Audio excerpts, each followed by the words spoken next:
So there's this rich mom in the elite circle. She straight up announced, whoever gets her autistic daughter to talk gets $1 million. I walked right up to the princess and said, "Bye, Ningbing, you called me daddy last night." "No, I didn't," she blurted it out. And just like that, her mom wired me $1 million. I was on cloud 9. Every day I'd trail behind her, mess with her, and the money just kept rolling in. She couldn't say anything, couldn't lay a hand on me, so in desperation she shut me up with her own mouth.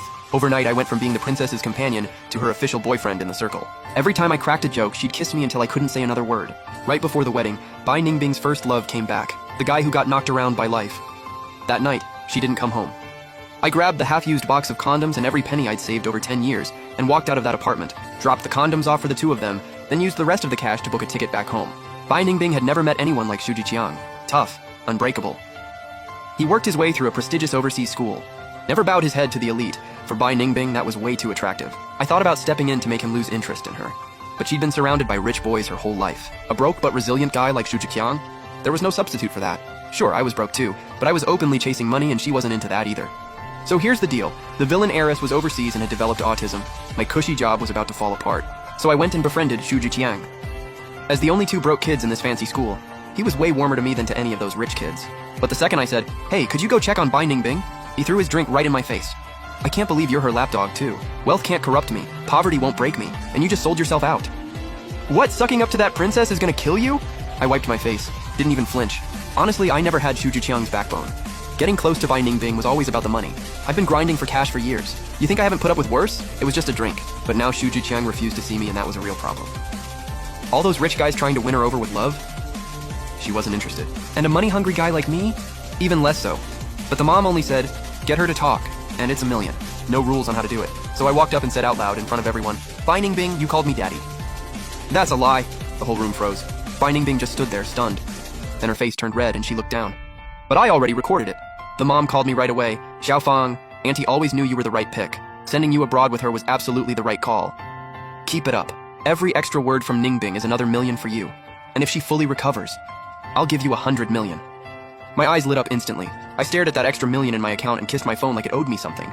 Because I was so relentless with my nonsense, I actually got the princess to speak, and word spread through the whole circle. Depression, autism, you name it. All kinds of wealthy families started calling me in for treatment, and my method clearly worked. The moment these sheltered girls heard my outrageous lines, they'd blush instantly. Faces red, necks flushed, they'd burst out, "I never did that." And so, under the shocked stares of the crowd, the blushing parents and the mortified daughters, I happily accepted their parents' payment. They just never paid as well as the mom did. But ever since I publicly embarrassed Bai Ningbing that one time, she never spoke again. I'd follow her around with the camera, poking and prodding from every angle. She flat out refused to say a single word. Even when her eyes turned red from holding it in, she wouldn't open her mouth. I let out a sigh. "You really won't let me make a dime, huh?" "I've still got a client to deal with." Then I picked up a new client's call. She stopped in her tracks. This one's in a rush, throwing in an extra 20% commission. The princess showed zero sign of speaking anytime soon. I turned and headed toward the new client. Then, Bai Ningbing's voice came from behind me. I spun around. "What did you say?" She was biting her lower lip hard, eyes slightly red, just staring at me.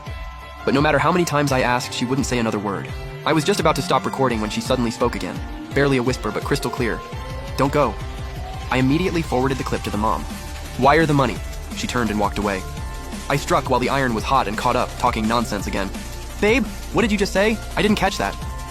"Say it again, would you? Just like last night in bed when you grabbed my neck and made me say it." Passers-by stared in total shock. Bai Ningbing picked up the pace. "Babe, slow down! Or tonight I won't let you cry in my arms." She nearly tripped. When had the princess ever had to deal with this many stares in public? And I was still going, camera out, running my mouth. In total desperation, she came up with one solution. Shut me up with her mouth. That actually worked on me. I was completely speechless. Even after she let go, I still couldn't say a thing. But then she spoke. A little stuttery, but real. Do you say stuff like this to the others too?" I slowly raised the camera. "Wait, are you jealous? Put that away." She pushed the lens down. "How much are they paying you?"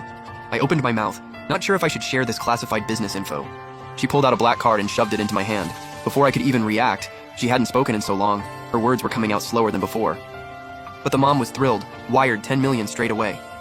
"Xiaofang, keep pushing, get her back to debate team level." "I'll keep the bonuses coming." I was absolutely hyped. But Bai Ningbing quickly killed my vibe. After handing me the black card, she went completely silent again, except for one final instruction. "You're only allowed to say these things to me."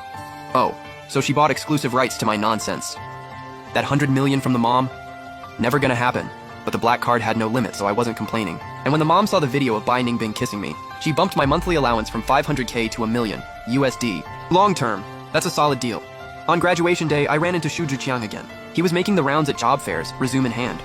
Meanwhile, all the trust fund kids from this fancy school, they had family businesses waiting for them. Only he had to hustle, networking just to land a decent paying job. He glanced at all the designer bags in my hands and smirked. Heard you sold yourself out to that princess, huh? I didn't answer and turned to leave. He called after me, practically grinding his teeth. You think a girl like that will ever actually see you as a person? Best case, you're her boyfriend in the circle. Worst case, you're just the companion she upgraded to a boy toy. I turned around. Yeah, I know. Hey, you looking for a job? Want me to hook you up? Good pay, low stress, 3 days off a week plus benefits. No thanks. He gave me that disappointed look. I'm nothing like you, I don't sell myself out. I'll find my own way. And with that, he left me standing there. I touched my own face. Where else was I gonna find a drop-dead gorgeous girl? Curves, long legs, gorgeous eyes, who also paid me $1 million a month.